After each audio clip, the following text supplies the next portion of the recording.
recording. So, again, this is optional meeting. Thank you so much for being here. It's really all about you and what questions you have at this particular point. If there's anything you need me to demonstrate, if there's anything you want to demonstrate, if you want to share your screen and share something that's working or a question that you have, that's excellent. But where would you like to start for this second conversation group? Well, I finally got my camera working for Kaltura today. Cool. So now you'll be able to record those videos? Yes, I am. Yeah. I thought I was recording all along, but realized that I wasn't.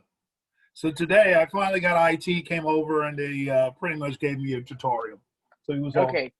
Oh, can I ask about that then? Hi, I'm Rachel. I'm teaching Flex 2 in person. So is there going to be like information that comes out about Kaltura? Did I miss anything, or is it kind of like fly by the seat of your pants? Basically, fly by the seat of your pants. I can't even picture what it is. Is it a device in the classroom that you? Right. There is a device that is a camera that's on the screen, that is stationed on the screen, and there are 3 cameras within the room, and it's all live. You just got it's right on the screen. You just got to hit the green button, record. But there's a lot more than just record it, because after you record, you have to stop. Hit the red to stop the recording, and then click the stop icon, the button that says stop. And after you stop, then you have to get into a screen that way you have to put in your username. You have to put in your username. You have to put in the description of the whatever the presentation you did, and that's optional, but then you have to put in your username. Once you put in your username, then it populates. And once it populates, then what you have to do is save it. And after you save it, and Katie, one of the main problems is, in order for it to load, you have to reboot. You have to reboot the computer so that the computer actually loads, which is a bit of a problem I was told that they're having, because in order for it to load, you have to reboot. Most instructors won't reboot. They'll just shut it down and pack it up and go home. So that is a problem. So just for some context, and then Rachel, I'm going to have some advice for you. So Kaltura is something that most of us aren't using. Bert is using it because he's teaching it in person. It is a pilot that the college is currently participating in. And the lead on the pilot is Mike Salem, our CIO, our Chief Information Officer. And so, Emily, are you teaching with Kaltura too, or no? No? Okay. So Rachel, here's what I would suggest. There are bi-weekly check-in meetings with the Kaltura pilot team. Let's get you on that list. I don't think you are currently, right? Okay, so let's get you on that list. I will make a note. I'm going to make a note right now to reach out to Mike Salem about adding you, since you're going to be doing that. And I think the next meeting is next week. I don't think it's this week. I think it's next week. So, they'll get you squared away. Like Bert was talking about, there are people who can help you. It will work out. Not to worry too much. And so I think that's kind of the best answer I have. Does that make sense? Yeah, thanks. That's good to know. Cool. Yeah. And so for everybody else, Kaltura is a pilot. Some people are using it, some people aren't. It is this really cool stuff where you have multiple cameras that you can switch between in the room, and you can basically, stream yourself teaching so that some of your class is in the room and some of your class is at home, and they can both be in the class at the same time, which is kind of like the future, but it's here. So that's exciting. Yeah. So, okay, so that's Kaltura, right? And I'm sorry that you had some struggles with it, Bert, but I'm glad it's all squared away now. I did hear about the rebooting issue. So. Yeah, the rebooting is, that's a bit of an issue. Yeah. A little. No perfection this side of heaven, right? Yeah. What else is on everybody's minds about the course? Anything, little, big, whatever. Well, I emailed you a little bit, Katie, about, I'm teaching 3 sections of the IttS, and so I've got about 60 students, and so I was worried because I know they're emailing me, so I'm getting emails with the final education plan. But I just wanted to sort of, I mean, I can manually put them in Blackboard myself to grade them, but it just isn't, it wasn't tidy. So I haven't really come up with a solution yet. It's kind of a minor thing, you know, and I know how to, you know, obviously I can do it by hand, but it's just a question of all of those educational plans coming into me by email instead of, so maybe the thing to do for me, I'm answering my own question, maybe I should just ask the students to submit them in Blackboard as well, because then it's much easier to grade with a rubric in Blackboard.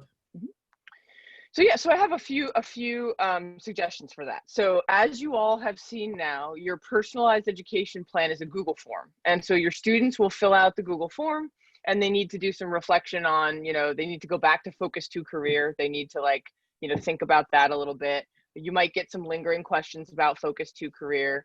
And so once they fill out the Google form, a copy of their answers are sent to their RCC email address. And so the form then tells them, and this is the instructions I gave to you all as well, that they need to do two things. They need to forward the form to you, the instructor, and they need to forward it to their advisor. Now, we're going to have, I just need to tell you, I have some bad news for you today. And the bad news is that the second option won't work. They can't forward it to their advisor because apparently their advisors in the system aren't the fall 2020 advisors. I'm waiting for clarification on what that means. I know, I hear you, believe me. You know, obviously I know the advisement team is working really hard to do everything they can with our students, but apparently that advisor isn't the correct person. So I'm working with them. I've been talking with Joe Falco about what we're going to do instead. But instead, what I would suggest, and I will be sending this out, this is just information that's been developing today, which is why I haven't been able to make some kind of formal announcement yet. They shouldn't send their plan to their advisor. Right now, just have them send it to you. Now, what you do with it then is up to you. So I'm going to, you know, send out a rubric, a suggested rubric. You can use it, you can not use it. You know, your school can come up with something different. That's entirely up to you. One thing you could do is in Blackboard, you could create a column, right, for the assignment, and just simply, you know, have the rubric that you filled out however you want it to, whether it's by hand or electronically, and you could then put the grades in the column. You could do that.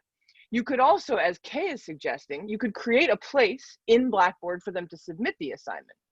And in that case, the easiest thing for them to do is to save that email as a PDF and submit it in Blackboard. What I plan to do personally is the first option. I'm just going to create a column in Blackboard and I'm going to throw grades in there because I'm not going to have them submit anything in Blackboard.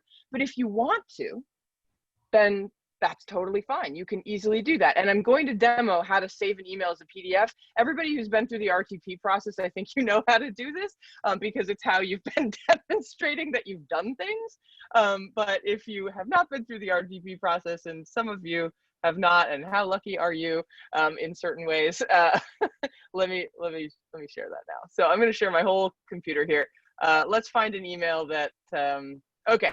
So yeah, here's Joe Plank asking me for a list of honor students in the School of Arts and Humanities. If I want to save this message, I go over here to the three dots on the right, and I go to download message.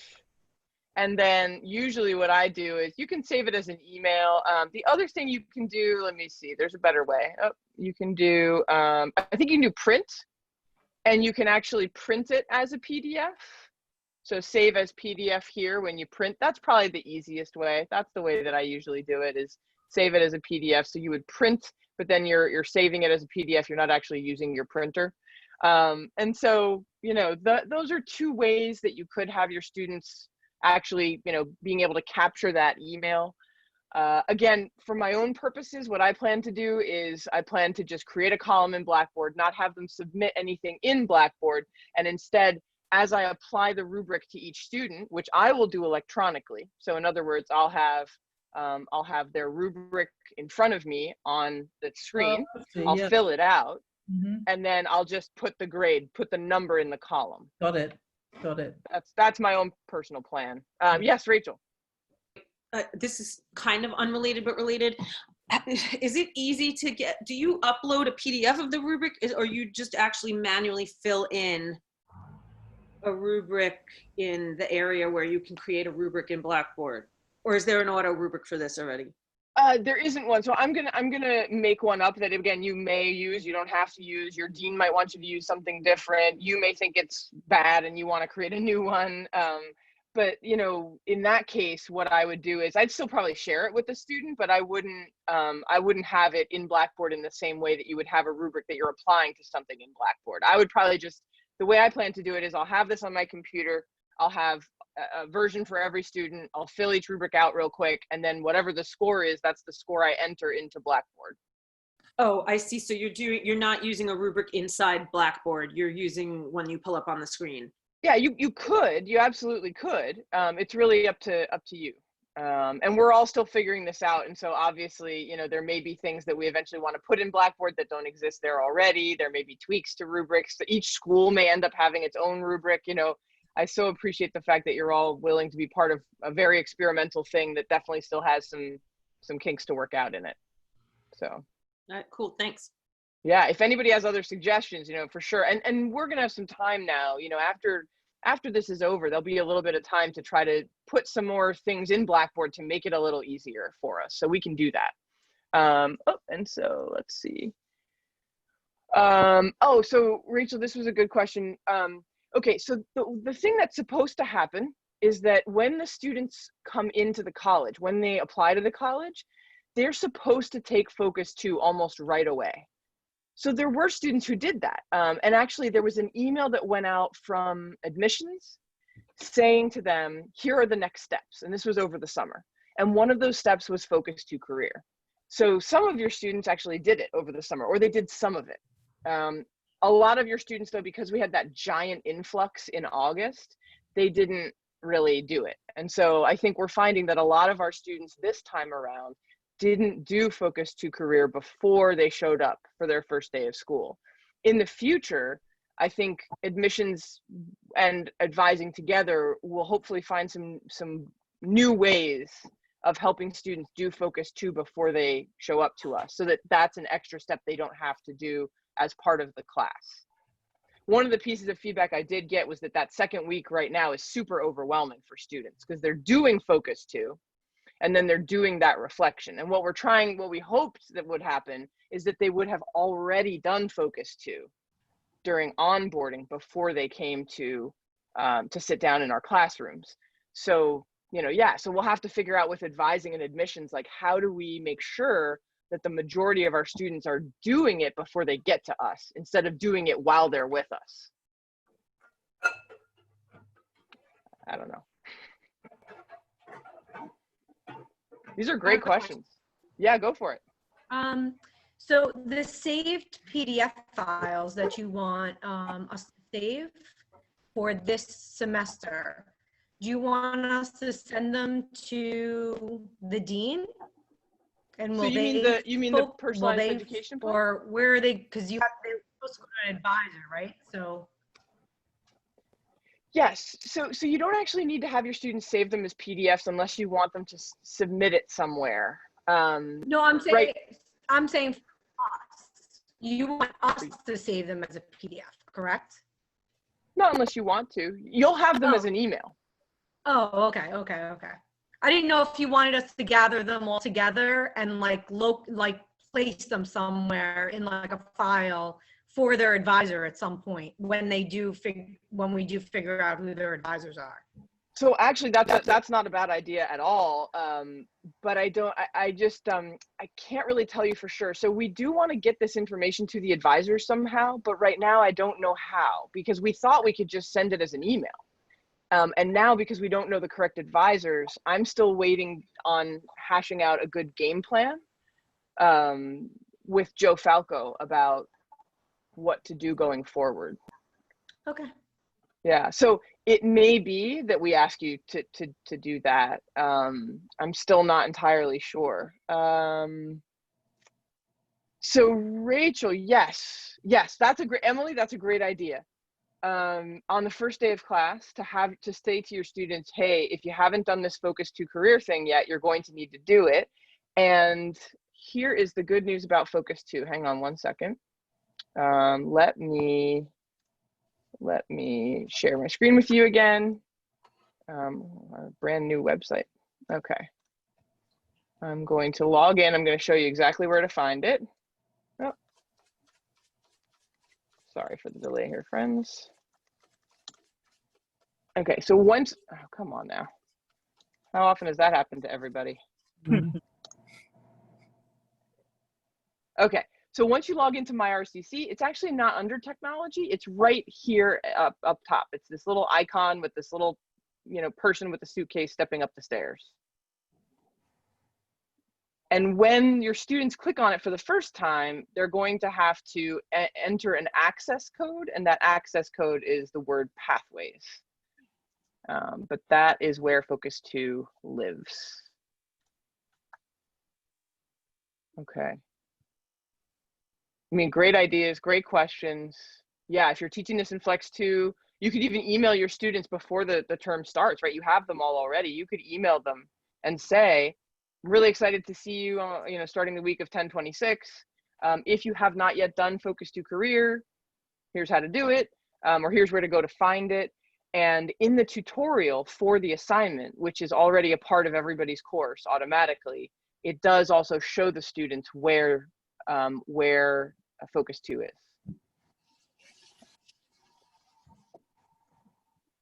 Okay, so just to recap, awesome questions, great ideas. The bad news is that we can't be sure that the student's advisor in self-service is their actual advisor. Therefore, we can't have the student send their plan to their advisor at this current moment. Joe and I are trying to work out some other plan. In the meantime, just have your student forward the message they get to you, so that there's evidence that they did it, and what their responses are, and then you can apply a rubric to it if that's how your school wants to do things. What else is on your mind? How's for example? Oh, go ahead, Rachel. I don't want to hog the session. It's just I have the anticipatory questions that I'm wondering what other people are doing, and I appreciate it. What percentage would you say you're actually teaching something? Is it mostly guiding, mentoring, leading them through the exercises? I looked at everything in Drive, and it seems like there's a lot of facilitating involved. But do you find, like, when there are moments of teaching, what are the kinds of instructional delivery you're giving? Do you find that you're needing to teach? Yeah, so I'd love to hear other people's answers to that question, just from my own perspective real quick. If I've noticed that so I ask students to work through each study plan to do for a particular session before the session begins. So if I've noticed that they're getting, they're struggling on the first quiz attempt, or they're not engaging with the material, and Waymaker gives you a lot of that information, right? Waymaker will tell you if a student did poorly on a first quiz attempt, even though they were actually engaged in the study plan. Then you could always go back and you could always say, okay, let's just start by reviewing some things in the study plan that people didn't do so red hot on. You could also start with questions. You could always say, what questions do you have about the study plan, or what questions do you have about RCC? That's often how I start. We usually do a little icebreaker, and then I ask, what questions, what's on your mind? For example, I had to explain like 6 different ways that this Tuesday was going to be a Monday. The amount of confusion over that is unbelievable. It's like, but wait, do we not have Monday classes? I'm like, no, you have Monday, Wednesday, Thursday, Friday. Like, I don't know how else to say it. It's crazy, but it's not my fault. So let's just all work together. So anyway, things like that. And then, yeah, I'll always have an activity plan, always something interactive. So whether I'm sending them into breakout rooms, or whether like we watch a video together and then we talk about it, or we do a Kahoot and then we talk about it. Sometimes I have them do something individual, like I have them answer some questions in a Google Doc and then share out about it. After the Focus 2 reflections, I had an entire class where we just shared the Focus 2 reflections. Everybody hit the high points and we all, learned from each other. It was great. Rachel, I think you could totally have them design their own Kahoots if you wanted. If that's something that you want to do, go for it. Yeah. So what else are people doing? What are you all doing in class to answer Rachel's question? And how is it going? Okay, I think you're muted. I just wanted to say that it's very refreshing, you know, not sticking to just having a bunch of slides. It's the first time I've used like a textbook like this, and I'm really impressed with how it goes. It's so much better, and then it leaves you free during the class, like you say, just that you have an activity. The lesson plans and the resources that you I mean, there's so many resources there. The lesson plans you did, Katie, are brilliant. It's just I really enjoyed teaching the class. The totally online ones, because two of them are totally online, and those are a little bit more challenging, and I didn't really have time to put enough of the activities and everything in there because it all happened so quickly. But the one that I'm doing in person, it's not in person. The one that I'm doing remotely, you know, the group has gelled, and I think everybody's participating. I think it's going really well. But that's just general comments. Yeah. That's great. I'm really glad to hear it. What else have people been doing in class? Well, I use the videos. I use the PowerPoint. Today we were talking about diversity and inclusion, and the first thing I asked is where everyone is from. What's the background? And surprisingly, every single one was from a different country. And we start talking about the experiences. There's one individual in particular. He's only been in this country for 2 months from Pakistan. And, you know, and that has been very engaged. Today, especially today's class on diversity and inclusion, was very, very much involved and engaging. That's great. That's awesome, Bert. I'm so happy to hear that. Yeah. One thing I would add is, oh, I'm sorry, was someone No, go talking? ahead. With the like, what's on your mind? Do you have questions about RCC, about the module? I found that, and again, I'm teaching in person, so that's just one thing to keep in mind, but the group was a little reluctant a lot of times to use that time productively. So what I started to do is I always have that time that ends up going way longer because I'll put bullet points on the screen and be like, can you point to one of these questions that you might have? And the first question is always, was something about the module confusing? Do you need clarification on it? So that's always the first thing, to make sure that they're understanding that. But then I'll have questions that are related to the topic that may not have shown up in the module. I'll put things like, they'll be related to the module, but maybe, do you know what confirmation bias is? Do you know what the difference is between undergrad and grad school? Do you have a LinkedIn? And I'll have questions like that up there, and that will typically start a discussion. So I feel like that's where more of the teaching aspect comes in for me, because they've already read the material in the textbook, and I'm there to clarify whatever they're not sure about. But if I'm bringing in this sort of supplemental information, that's where I feel like I'm doing the most teaching. That's an awesome idea, to have like those questions that you seed the classroom with, to see like, you know, what questions, because they do have questions, and sometimes you're right, they won't ask them, or they don't know how to ask them. They won't be able to phrase them, you know, in a way that makes sense. So yeah, that's great, Em. That's awesome. Yeah, like one of them that I had up was like, do you know what office hours are? And that was one of the days that they weren't really participating. And then I pointed to the board and I was like, so any of these questions you might want to ask? And a few of them were like, yeah, I don't really know what office hours are. And I was like, okay, so that's perfect.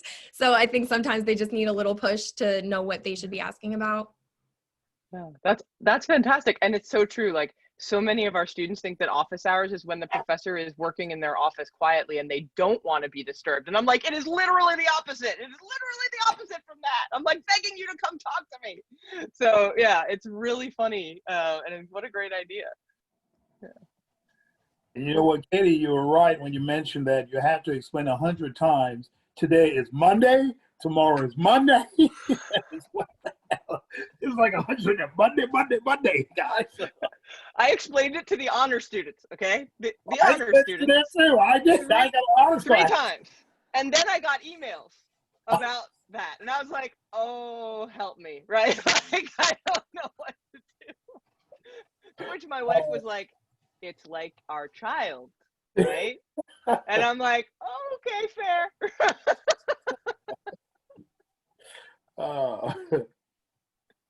Yeah.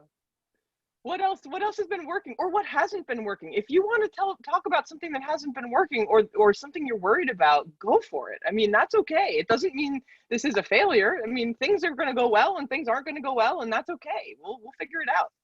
Well, Kaltura wasn't working, but it's working now. Well, that's good.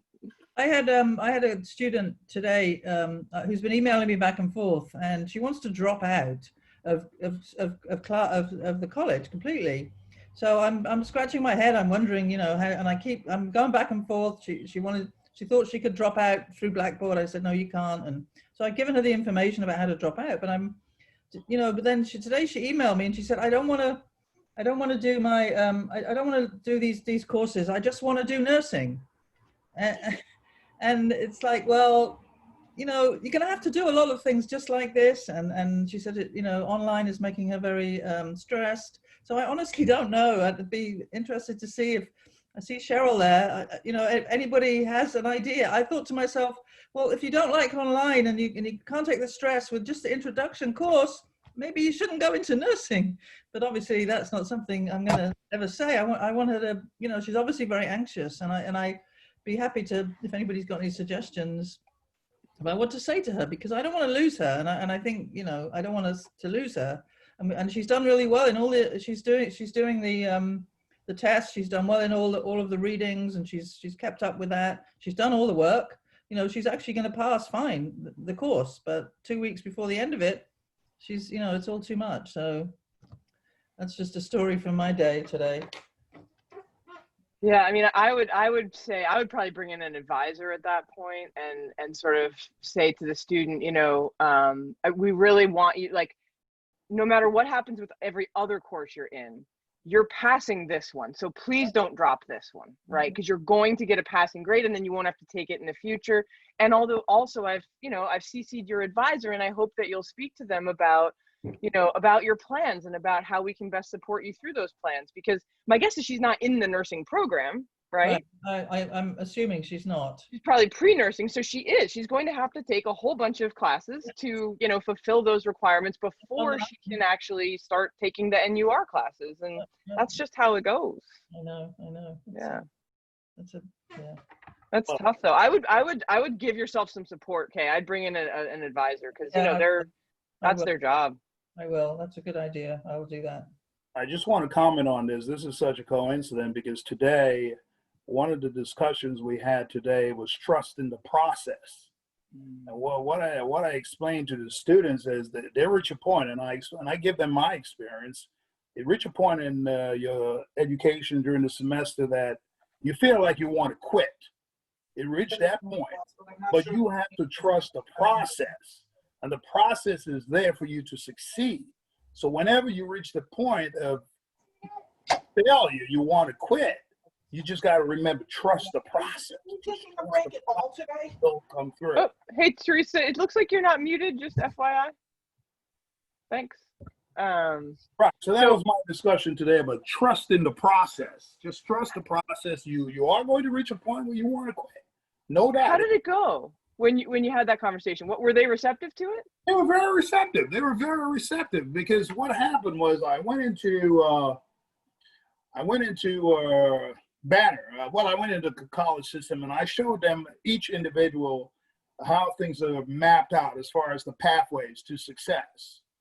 Semester 1, semester 2, semester 3. And I said, well, in the event you're not taking some of the courses now, that's okay. You just trust the process. It works. And I give them my example that several times, whether it was pursuing my doctorate now or my master's or my bachelor's, there reached a point that I wanted to just say, you know what, I'm going to just wrap this thing up, because I'm not ready for this. But I trust the process. And they were very receptive for that. That's awesome. That sounds like a great class, and how so useful advice right when they need it.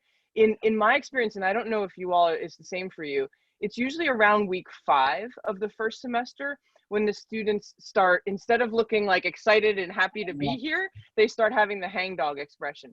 This semester, it started earlier than that for me. It started in week 4.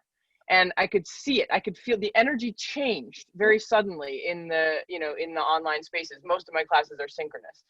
And I think that's because this is very overwhelming, right? It's overwhelming for all of us. And there's just so much hanging above our heads that isn't school related that still affects us, right?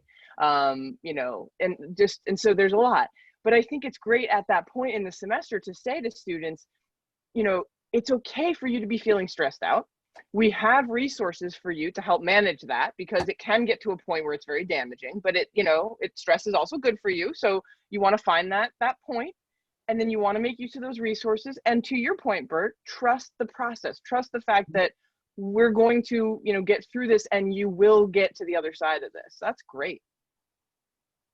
Yeah. What else is, oh yeah, okay. So Diana, I'm so glad you brought that up. So Waymaker sends you emails, right, when students are struggling with quizzes. And it's great to have that information. And I'm so glad that you've been able to reach out to them. Have you found the Waymaker like tools where it's just real easy to hit that button? Have you found that to be useful? Yes, Yeah. the whole thing I think it's very, very good. It's a really good way for me to communicate with the students, and like they have found it very helpful. I found it very helpful, and it's a good way for me to like just interact with them. And then it's interesting because when I do start emailing them and just letting them know like different things and strategies that they can try and things that they need to really work on, it starts a conversation. So I found that now I start talking to them and asking them different questions. So in a lot of respects, I think it's really, it's a good thing. And I also found, because I set up my, my toolbar for where it says fantastic or great work or awesome. And they email me back and they're like, thank you so much. I feel so good that you thought that about me, like certain things like that. So that also starts like a little conversation. So I like that because I am teaching online. So, and I'm working on Flex 2 right now to try and figure out different strategies online, how to connect more with the students. And I think I'm going to put some icebreakers in or something just to get to know them a little bit better. But I really do like how the Wanamakers thing works out. It's really good. Yeah, good. That's awesome. Have other people been getting students responding to the robotic emails? Yes. Yeah. Yeah. It's so cool because I'm like, I didn't send you that email, but I'm glad you loved it. It's great. I love it. In the beginning, I did feel a little strange. I thought, oh no, I've become a robot now. I don't know if I like that. But then I almost cut it off, but I've kept it, and I think it's a good idea.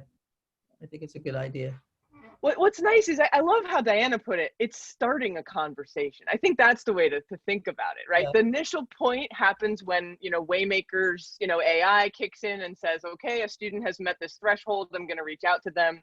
And then that's an opportunity for the student to reach back to you. And then you can really start talking about what's going on, whether it's the student doing really well or the student struggling or whatever. Yeah. And then don't forget, so Bert mentioned the slides earlier. In that faculty resources folder, which is grayed out, right, in your content area, there's a lot of stuff in there. And it's easy, and I've done it too, it's easy to just focus on the communication preferences and to sort of skip over, but there are slides, there are resources, all those assignments that were grayed out, for you can use those as in-class activities. I mean, there really is a lot that you can do with your students if you want. And I loved Emily's suggestions too. Those were some great ideas to seed the question and answer period. Yeah, to sort of say like, what should you be asking, right? If you don't have any questions, here are the questions that you should be asking. Do you have any of these questions? Yeah, that's great. What else is working or not working? Go ahead, Cheryl. Hi. Hello, everybody. I think I'm the last one. I think it's great. It's going great for me. I actually have a small class and I teach remotely. And I'm a little bit behind because I'm on the Monday schedule. So we're still, I think we did test taking strategies this morning. That was our topic. So for my class, the modules are assigned ahead of time. And then when they come into class, we have discussion. And then I usually use the activities that are assigned. So we did like some time management. We did the calendar schedule was an assignment. We did, today we did a test anxiety, self-evaluation, and then they all brought back, where they fell with the anxiety, and we talked about different strategies. So it's basically like a big discussion period for me. And I'm enjoying it, and I think they're getting a lot out of it. I agree with Diana. I like the emails, and oftentimes I get informed about their grades before I actually go into Blackboard and look at it. So it's kind of like a heads up for me also to see where they're at. And then if I need to reset them or something, I can do that. But yeah, and thanks for all the support. I mean, this is really good. It's such a great learning experience for me, and I really enjoy it. So I wanted to say thank you also. Well, yeah, I mean, thanks for stepping up and doing this. I mean, listen, you're all heroes in my book, because not only did you sign up for something new, which in the first place is a stressful thing, but you signed up for something new and then the world went sideways. And so, you know, really, you're all like champions. So I really appreciate you. I loved what you said about the extra quiz attempts though, and that's worth focusing on. So if anybody doesn't know how to do that, I'm happy to demo. But in my personal philosophy is, and I've told my students this, I will give you as many quiz attempts as you want. Like, I really don't care. I will give you as many as you want. If it's 15, great, go ahead. If you're going to take that quiz 15 times. But, you know, I have noticed that it does help students, a few students in particular, to have some extra quiz attempts, especially if something happens with their computer, their browser can close, and, you know, they can't submit that particular quiz. So if anybody needs a refresher on that, you know, let me know. Really, really useful. Yeah. It's super easy. You just click on the quiz itself in Blackboard, and then all your students' names pop up and you can give them extras. It's really nice. Anything else that you want to talk about?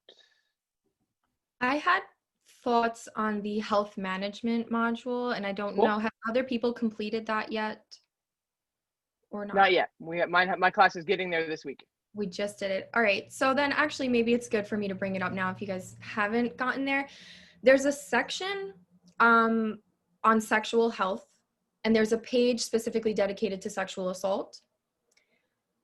And my students and I had some bones to pick with it, and I felt like maybe it's useful to think about. A large portion of the page is spent on bullet points explaining how consuming alcohol puts you at risk of being the victim of a sexual assault. Which, does that seem like victim blaming kind of? Yeah, it came off. So I actually pulled it up. So it says things like, when a person drinks too much alcohol, it's harder to make good choices. It's harder to say no. It's harder to fight back. It said things like that. And obviously it's productive to talk about how alcohol impacts the body. They tell you important things like, don't leave your drink down, dump it out if you leave, you know, those things are important. But there's no time spent on consent, and a lot of time spent on, hey, if you drink too much, this might happen to you. And that kind of came off icky to me. And my students seemed to be pretty upset about it as well. They were offering me suggestions as to how the module could be changed. They said, maybe you can add, obviously not me, but they were saying it could be passed along to add something about how to be an advocate if you know someone who's been through this, or things about affirmative consent. We had a pretty long discussion about that. So I felt like that was one of the areas where I really had to do that supplemental teaching work, because I didn't personally agree with how the module approached it. So that was just something I kind of wanted to throw out there. That's awesome feedback. Thank you. And, you know, we can pass that along to Lumen itself to say to them, you know, we're getting these kinds of, this kind of feedback from students and from the teachers. And so have you considered, you know, changing the focus of that particular section? The other thing is, so now that we know your experience and your students' experience, I think that presents an opportunity for all of us, Emily, because we can say to our students proactively, hey, what'd you think of this? You know, do you think that was presented well? What was missing for you? Was there anything missing? You know, did anything bother you about this? And we can actually use that to have a discussion about all the great points that your students and you mentioned. Yeah, it ended up being a pretty productive discussion, because we were able to, so one of those questions that I prompted them with that day was, have you heard of affirmative consent? So that was something that we talked about. But I sort of pulled up the module on the screen and let them say what they thought about it. And that was the feedback that I was getting. They thought that there were better ways that we could have gone about the conversation. So figured I'd throw it out there to you guys now. That's great. That's really helpful. Thank you for that. Does anybody have, you know, follow up for Emily, or any questions about that particular module? Well, I haven't done I haven't done the module yet, but I would think they would talk about Title IX and some legal issues with that particular topic. I'm surprised they don't mention Title IX in there. So what they do at the end, at the bottom of that page, so it's just one page that's within the module that's for this, but at the bottom they have things like get medical care, seek counseling, call the police. They tell you, they sort of instruct you in terms of like what to do afterwards. They have the sexual assault hotline listed on the page. They tell you things again, like don't accept drinks from other people, make sure someone's around that you trust. They do things like that, but and I mean, they teach you about date rape, drugs. So I'm not saying the whole page should be thrown away, but that's sort of the extent of it. Yeah, I'm just clicking into that study plan real quick, Bert, and I can't quite remember. I'm not sure if the text mentions Title IX. We can take, let's all pay attention to it, right? The great thing is if things are missing or if we think things aren't done well, we can easily talk to Lumen about that. And because it's an open educational resource, you know, it can be modified. I mean, obviously it's not easy for us to do that because of the way that the text is presented, but it can be modified and easily, much more easily than a commercial textbook. So I was also wondering if anybody had a similar reaction in some ways to the social interaction and diversity module, because I think there are parts of that module that are really good and that really helped my students. But I also think that after the summer we've just had, like, are there things that module didn't sort of help us talk about that we really need to talk about? You know, given that we have a very powerful protest movement ongoing, right? Given that we have, you know, a lot of racial injustice being, you know, brought to the surface, especially, is there more that module could do in some ways? It sounds like it went really well in Bert's class, which is great. Right. But I still feel that there is more they could do regarding social justice and that particular module. Yes, they talk about diversity and inclusion, but they really didn't get they just scraped the surface. I had to ad lib and bring more into the discussion, but the text, the context really didn't get deep into it. It's just a scraping of the surface. Yeah. Yeah, that was exactly what I told my students, because we did that one last week. I told them, I said, listen, I think you learned some really good stuff in the book here, but I also think it was a little bit superficial, especially with respect to what we've been, you know, thinking about as a society. And that's why I brought in that 15-minute TED Talk that I linked for you all in my latest email. We actually just watched it together and then talked about it. It was so awesome because it was talking about how much racism costs, like literally costs all of us. And it was a really cool historical perspective that that sort of did some case studies up through the present. So, you know, I don't know, if you end up, when you're talking about that with your students, if you end up having any suggestions too, I think we can pass along these two great ideas, which is the social interaction and diversity module could use some social justice work. And, you know, the sexual health part seems a little bit like it's, you know, more focused on don't drink alcohol because that will, you know, leave you open to, you know, assault, versus let's think about, okay, fine, but like, let's move past that and into more really more sort of across the board relevant topics like affirmative consent. Yeah. Because unfortunately, there's plenty of assault that happens without alcohol being involved. And so, you know. That was the thing. It sort of felt like, oh, well, you had too much to drink. So like, that's how it came off. And it was just like, I don't really like that. That's not good. So some of my students were saying like, maybe we should focus on how to not assault people versus how to, you know, so that was what they were saying. Right. Yeah, absolutely. Oh, this is great feedback. And thanks, Emily, for your great questions. Those are awesome questions for the social interaction module.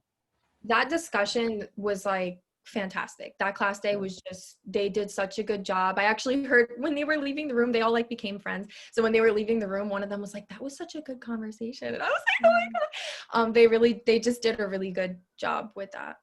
And I showed the clip of Dr. Baston and everyone speaking, and that sort of set off a discussion where people were agreeing, and then some people were expressing that they were shocked by it because they hadn't heard of like the talk before, and it was just really, really interesting conversation happening. I'm really glad you used that clip. So there's the Black Lives Matter student panel that happened over the summer, was facilitated by Dr. Baston, and in the clip that Emily's mentioning, it's this really important conversation about the talk that parents, especially of Black male children, but often, you know, everybody, the whole family, gets together and says, okay, right, here's what's going to happen if you're pulled over by the police, if, you know, like something, if this happens, if that happens.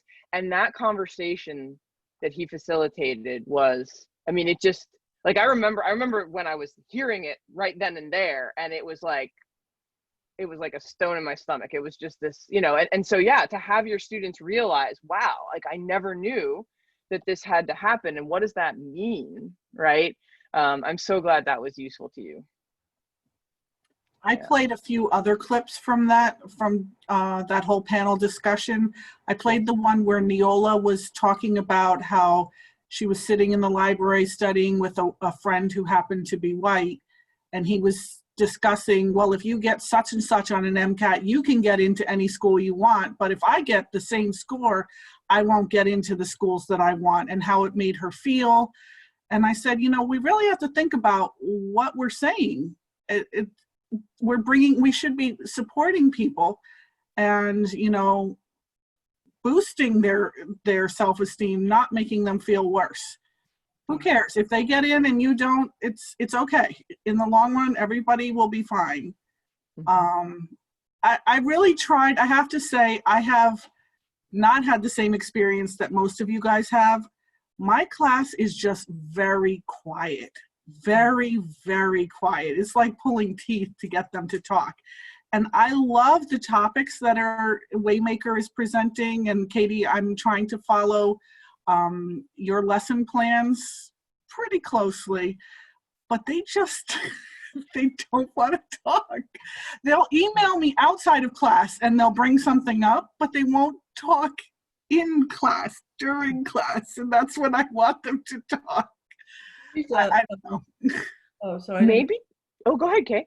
I was just going to suggest, I don't know if you've tried this, but if you do a little group work with them, I find that works wonders. If they talk amongst themselves in a group, and then we come back to the full session. I've been doing that in all my classes, and it really helps them, helps the participation.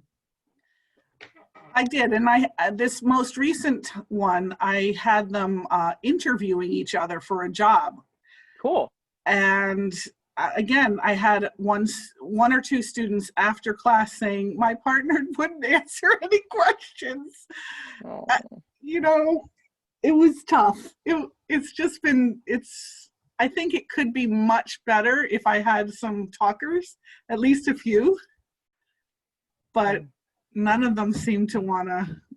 Maybe larger groups too, because sometimes the students if they're in a larger group, then they don't have to speak necessarily. You know, it is tough. And sometimes I think that happens when you just get a class full of introverts, and there's really not much we can do because introverts tend to hang back. I'm an introvert myself, so I know that. Yeah. Sometimes a class is just like that, even when we're in person. That's what I find sometimes. Right. I think that so might just be the case this time. Yeah. Yeah, I'm sorry. You know, maybe what you could do, to Kay's point, is, you know, if you try some of these great questions, like Emily, you know, has been, you know, doing these great questions, right? So if we've got a list of questions, and then you say, okay, what we're going to do is we're going to break out into breakout rooms for 15 minutes, right? And you're going to discuss all these questions, especially the ones that you don't know the answer to, right? If any of the ones that are confusing to you, and any other questions that you have. And then somebody's going to take notes, and somebody's going to, you know, share out with the rest of the room. Maybe that way, at least you sort of designated roles and responsibilities, so that when you come back into the big room, you know, each group is expected to participate. I wonder if something like that would help. I'll try it. Yeah. Yeah. Sometimes that can get really good conversation going organically too. Once everybody is shared out, there's a lot of conversation that happens as a result. Sometimes. Okay. Cool. What else is on your mind? This has been such a great conversation. I really appreciate all your ideas and questions and, you know, critiques of the book. That's really important.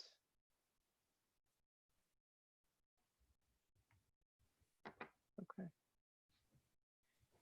All right. Well, you know, I'm happy to hang out for a few more minutes if there's anything else that comes up that you can think of. But again, I just want to thank you so much for A, for doing this, for B, making the time to come to one of these groups and share your thoughts and your experiences so that we can learn from each other. That's been so important. I'm really excited after this is, you know, after the first Flex term is over, I'm going to email everybody and say, if you did something that worked really well, would you mind writing it up real quick and sharing it so that we can all benefit from that together? And it sounds like a bunch of you have already, you know, done things that have worked really well, which is wonderful. So thank you. And just, I hope you're able to stay safe and also that you're able to take care of yourself during what I know is a really, really stressful time in a lot of ways. So I'll stop recording now. Anybody want to, you know, say anything off the record? Now's your time. Actually had a question.